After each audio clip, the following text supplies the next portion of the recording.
Some status is loud, some status whispers.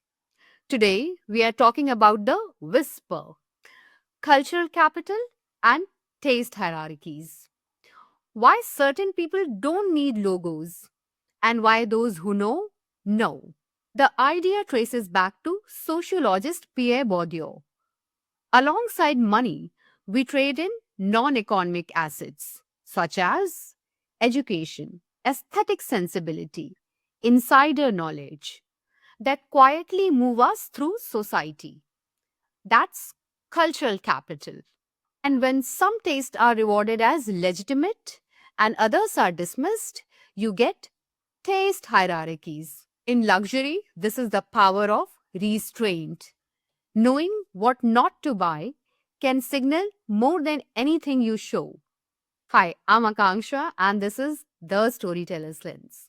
Today, we are unpacking cultural capital, what Bordeaux meant, how it shows up in what we wear, where we go, how brands convert taste into value, and how to use this knowledge ethically. By the end, you will see why some things look ordinary to most people and unmistakable to a few. Bourdieu described cultural capital in three forms. Number one is embodied, your ingrained habits, how you read materials, cuts, composition, the music, art, and references you intuitively understand. This is learned over time, often through family and education. Number two is objectified. The cultural goods you own, such as books, arts, garments, ceramics, heirlooms. The objects themselves carry meaning. Number three is institutionalized. Formal recognition, such as degrees, memberships, awards that validate your competence publicly. Together, they shape how you read a room and how a room reads you. Taste as distinction means choices double as signals. Picking a quiet code from a heritage maker tells insiders you know the code. Rejecting a loud logo can be a move of symbolic power. I don't need to shout. And because not everyone recognizes the cues, knowingness itself becomes exclusion, a gate you can't see until you know it's there. This is straight out of Bourdieu's distinction. How classes reproduce themselves through taste.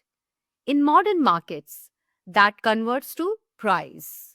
Brands aligned with high cultural capital can charge a premium, not just for materials, but for being in the know. Think of it as the value of recognition within a smaller, more discerning audience. The raw fabric that drapes like a sentence that doesn't need exclamation points. Distribution is careful. Only the fluent notice on the street. Loro Piana, status by fiber, cashmere, baby cashmere, minimal hardware. The proof lives in touch and provenance, not print. Hermes, the quiet lanes, beyond Birkin or Kelly. Deep craft pieces where the mark is the make. A saddle stitch, a clasp geometry, a silk archive. Insiders nod, others pass by. For consumers, keep your agency. Name your motive. Am I buying to be recognized or because the piece is right for my life? Private use test. Would I still choose it if no one ever noticed?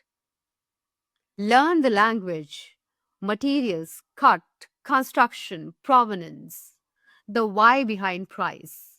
Beware gatekeeping. If taste becomes a tool to belittle others, it's not taste, it's insecurity. For brands, build cultural fluency. Shift from look at me to understand me. Tell true stories of craft, heritage, and design choices.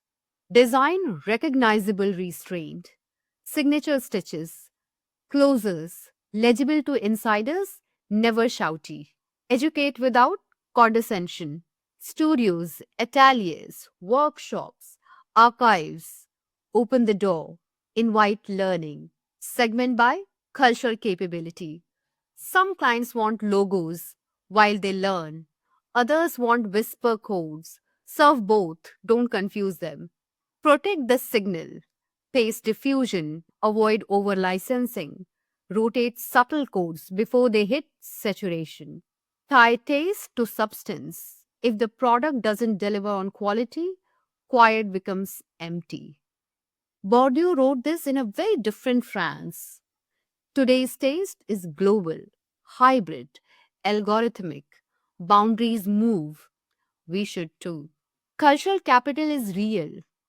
Taste hierarchies exist, but they don't have to become walls. The best brands make knowledge a door you can open. So if nobody knew the code and nobody saw the signal, would this still be your taste? Thank you for watching, and I'll see you in the next one.